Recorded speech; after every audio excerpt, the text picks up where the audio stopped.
Hey, this is Anney. And Samantha. And welcome to Stuff I Never Told You, a production of iHeartRadio.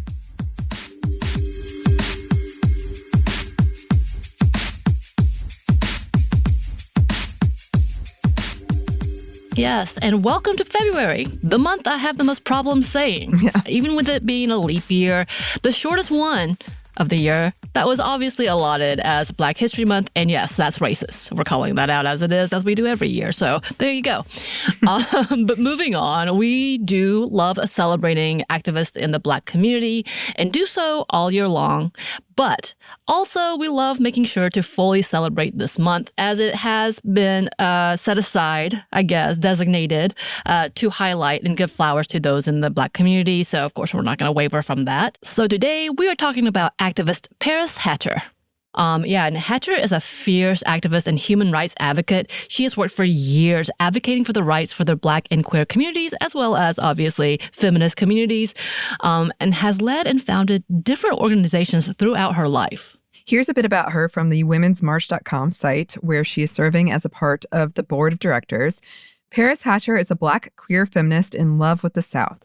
With over 10 years of experience on the local, national, and international level, Paris has been working with leading organizations to amplify the leadership of marginalized communities, win public policy campaigns, and advance reproductive and sexual health and justice, gender justice, and queer liberation. Notably, she co-founded and was the executive director of Spark Reproductive Justice Now, one of the leading reproductive health and justice organizations in the Southeast. Under her direction, Spark led successful advocacy campaigns, increased the participation of women of color, queer and trans youth of color, and young people in the political process, and worked with stakeholders to begin to shift the narrative about reproductive health and justice in the state of Georgia and in the Southeast.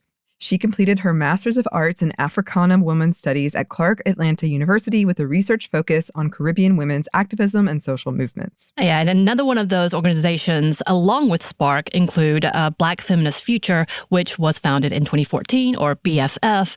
And according to their own site, blackfeministfuture.org, quote, the organization was formed in response to the 2014 uprisings because of the lack of response and outrage over the murders of Black women, girls, and gender-expensive people, despite those same folks being on the front lines of movements to end police violence. And when she was asked why she started BFF, she said she wanted to create a unique and important space to amplify the needs as well as the power of Black women, girls, and gender-expansive people in the United States. And on the BFF site, they explain the importance of Black feminism and its meaning.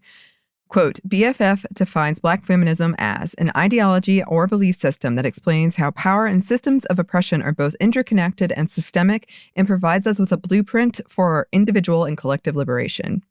Right, and they continue, Black feminisms explain how systems of oppression and power like white supremacy, patriarchy, capitalism, homophobia, transphobia, ableism, etc. are both interconnected and systemic. As Black people, we live lives of multiple identities and experiences that inform how our world is ordered and ultimately impact our daily interactions, thought, and lives. We experience power and oppression and our identities at the same time.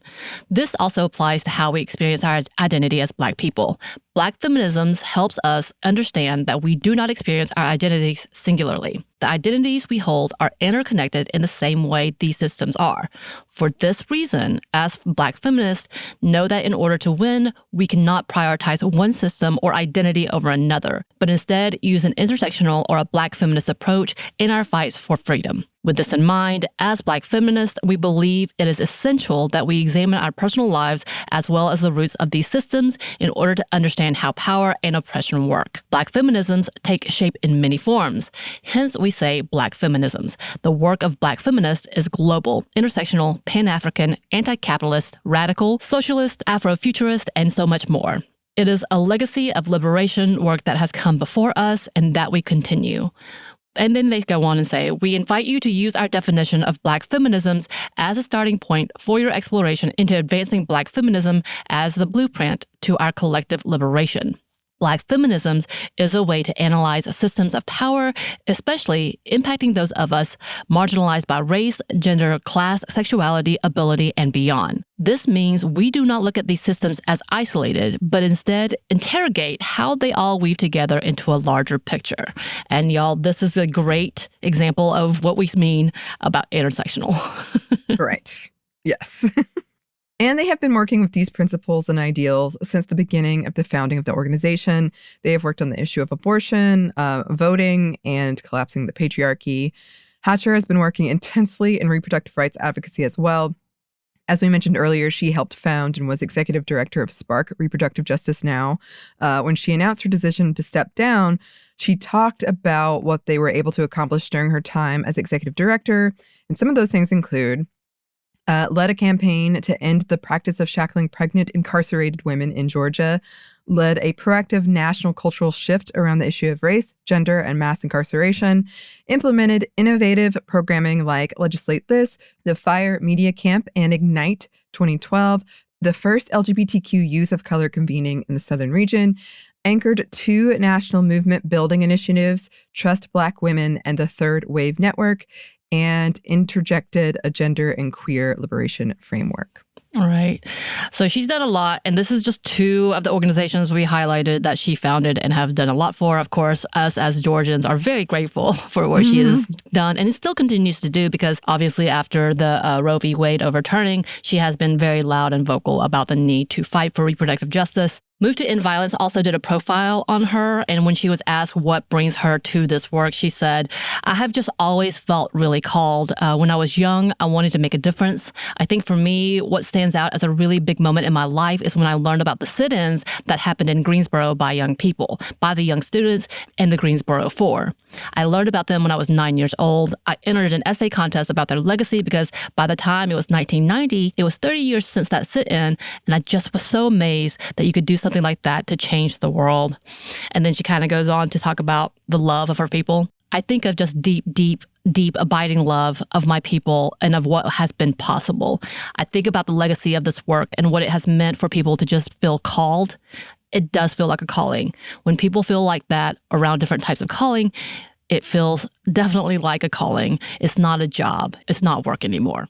Yeah, she's done some amazing things. We thank her personally. I thank you so much for what you have done for our community in Georgia in itself, because we know she has done a lot to help marginalized people and just people in general here in our community. Yes, yes. Thank you. And I'm sure, again, we'll check back in and see what else she's done in the future. But for now, as always, if you have any suggestions for this segment or anything that we talk about, you can email us. Our email is stephanie@momstuff@iheartmedia.com. You can find us on Twitter @momstuffpodcast or on Instagram and TikTok @Steph Never Told You. We have a TeePublic store, and we have a book you can get wherever you get your books.